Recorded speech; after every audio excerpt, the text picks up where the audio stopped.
السلام عليكم ورحمة الله وبركاته. معكم حمادة. النهاردة هنركب في لانسر بومة حساس وكاميرا وشاشة اندرويد. حساس وكاميرا وشاشة اندرويد. طبعا ده الخط اللي كل مرة بنعمله عشان السنسور والكاميرا يبقوا مظبوطين مع بعض بنفس المسافات، مفيش حاجة طالعة ولا حاجة نازلة. تمام. وهنركب ان شاء الله هنا شاشة اندرويد. شايفين الكاسيت ده؟ كاسيت وتحتيه سي دي، يبقى في السوبر اكشن. تمام. بصوا الطابلو شكله ايه، وبصوا بعد ما نركب هيبقى شكله ايه. هركب شاشة وسنسور وكاميرا في لانسر بومة سوبر اكشن. تمام. احنا كده حفرنا الحساسات اهو، وبنحوش الخط اللي احنا عملناه بعد ما حفرنا وظبطنا عليه. بنحوش الخط اللي عاملينه باللزق، وفكينا الكاسيت اهو، والسي دي ده كان راكب تحت، بيبقى في السوبر اكشن. تمام. احنا دلوقتي ان شاء الله هنحول الطابلو ده تحويلة كاملة. تمام. نيجي نستعرض بقى علبة الشاشة اهي. شاشة اندرويد، رامات 1 جيجا ومساحة 16.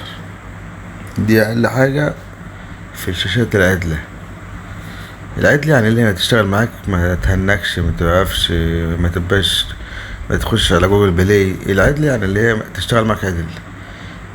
تمام. تخش على جوجل بلاي على طول، تخش، مش تطلع او ما تخشش خالص، لا دي هتخش معاك تمام وكل حاجة زي الفل. وطبعا كل ما تعلى بالرام كل ما تبقى اعلى. هي فيها واي فاي وفيها ميرور لينك وتدعم 3G و 4G. بس انا ما باخدش بالكلام اللي على العلبة بصراحة، بالذات في الصيني. يعني اي حاجة عامة انا ما باخدش بالعلبة، لازم افتح اجرب. تمام. اي كلام يبقى اي كلام. بس يعني دي اقل حاجة في الاندرويد، وهي شاشة 9 بوصة. تمام. فيها واي فاي، فيها بلوتوث، فلاشة 2 فلاشة، مخرج 2 فلاشة. تمام. وطبعا الراديو وشاشة صورة نقية 1080 بكسل. هنركبها هنا، والتكييف هينزل تحت مكان السي دي. دي محتويات العلبة اهي. كابلات 2 فلاشة، ووسط الكاميرا، وسط الصب او الفيديو اوت والفيديو ان، ووسط صوت، ووصلة كاميرا. كل ده بيجي معاها. ودي الفيشة اللي على الفيشة اهي. بصوا، من هنا فيشة ومن هنا فيشة تركب في العربية، وفيشة تركب في الشاشة. انت ما بتلعبش في اي حاجة في العربية. تمام. وديت العلامات اللي بتيجي هنا اهو، بتركب عشان خاطر بتاعت التكييف. طبعا اللي هنحشهم من اللزق ده ونحطهم تحت. ودي الفابرية بتاع الشاشة. يعني العنصر بيجي معاها فابريتين، واحدة للتكييف وواحدة للشاشة. تمام. اهي الشاشة بعد ما ركبت، شايفين المنظر اللي طبله بيتحول. شفتوا منظر الاول دلوقتي، الاول حاجة ودلوقتي حاجة. والسي دي مكانه التكييف اهو تحت، بيركب شياكة وكل حاجة كأنها مصنع بالظبط، كأنه نازل كده الكاسيت في العربية، لأن كل حاجة بتاعت العربية، من الشاشة لفبراية التكييف لوصلة الكهرباء أو الأيزو بتاع الضفيرة. تمام. اهي. ودي الكاميرا. طبعا الحساسات ركبت، بصوا مظبوطين ازاي، والكاميرا في النص. بس في حاجة بقى، الكاميرا دي HD. في ساعات الكاميرات بتيجي تكون الصورة معكوسة يعني الكاميرا دي امامية مش خلفية. لو الكاست عندك اندرويد ممكن تعكس منه الصورة. بص انا واقف فين؟ انا واقف في اليمين وهي جاية في الشمال. المفروض تبقى العكس، المفروض اليمين يمين والشمال شمال. يعني كده الصورة جاية في اليمين وانا رحت هناك في الناحية التانية. طبعا الصورة جاية معكوسة ليه؟ عشان دي كاميرا امامية، يعني تتحط من قدام في العربية، بس ممكن تركب من ورا عادي طالما صورتها حلوة. بس ما تنفعش غير مع الاندرويد، لان الصورة في الاندرويد ممكن تعمل حاجة اسمها عكس مرآة، او كلمة اسمها ميرور. تمام. يعني كده بنفتح في السيتنج وفي خط للكاميرا ممكن تفتحه او تقفله، اوبن او كلوز. الخط ده اهو، ده الخط ده لو انت مش عايزه ماشي، عايزه شغله وافتح اوبن. تمام.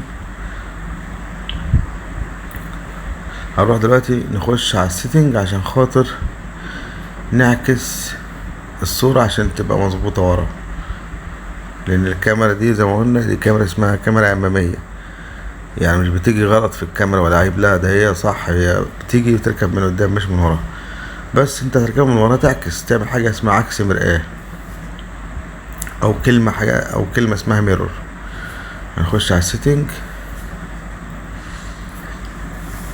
معلش بقى انا كنت بصور والموبايل طلع مني سنة فوق عشان انا بصور وبشتغل في نفس الوقت. تمام. بنخش على السيتنج ونجيب الضغط في الشاشة. تمام. يا في ضبط الشاشة يا في ضبط امكانية الوصول، في كده وفي كده. في اجهزة بتبقى في ضبط الشاشة وفي اجهزة بتبقى في امكانية الوصول. في الاندرويد تخش هتلاقي كلمة عكس مرآة لو بالعربي، او كلمة ميرور، تروح دايس اون بس وتطلع برا. هتبص بعد كده تلاقي اليمين يمين والشمال كده اتظبطت. نبص كده بقى من ورا اهو، نفتح الصورة شوية كده من الموبايل. ايوه، نفتح الصورة. يعني لولا الكاميرا اتش دي ولا سبتها انا كنت ممكن اغيرها، بس هي صورتها حلوة يعني، وده عيب ممكن نتصلح سهل يعني، بس مش مع كل الكاسيتات. كاسيتات الاندرويد بالاغلب. تمام. نبص على الصورة كده بقى.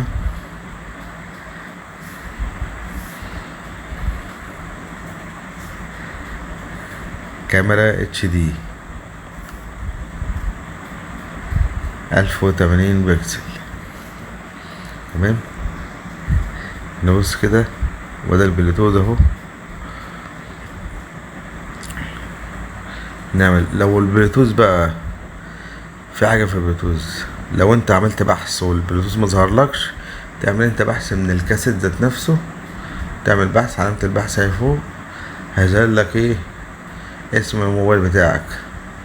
تروح دايس على اسم الموبايل كده اهو، ندوس على اسم الموبايل. تمام كده اتصل. وده جوجل بلاي. يعني في اجهزة يا جماعة تيجي تخش على جوجل بلاي ما تخشش، يا اما تطلع وانت بتكمل كتابة في الجيميل تروح طالع مرة واحدة. ليه بقى؟ عشان دي الكاستات دي مبيبقاش لها اصل، مش بيبقى لها شركة. تمام. والجي بي اس شغال اهو، ودخلنا الجيميل وكل حاجة تمام. اول ما بتفتح الكاسيت ده بالذات تحدث اي برنامج فيه عشان جوجل يشوف الكاسيت. فاهمين؟ بس يعني مش تفتح نت منه خلاص، لا، حدث اي حاجة، خش على اي برنامج واعمل تحديث. ودي كانت الشاشة 10 بوصة مع السنسور مع الكاميرا. كان معكم حمادة دي جي.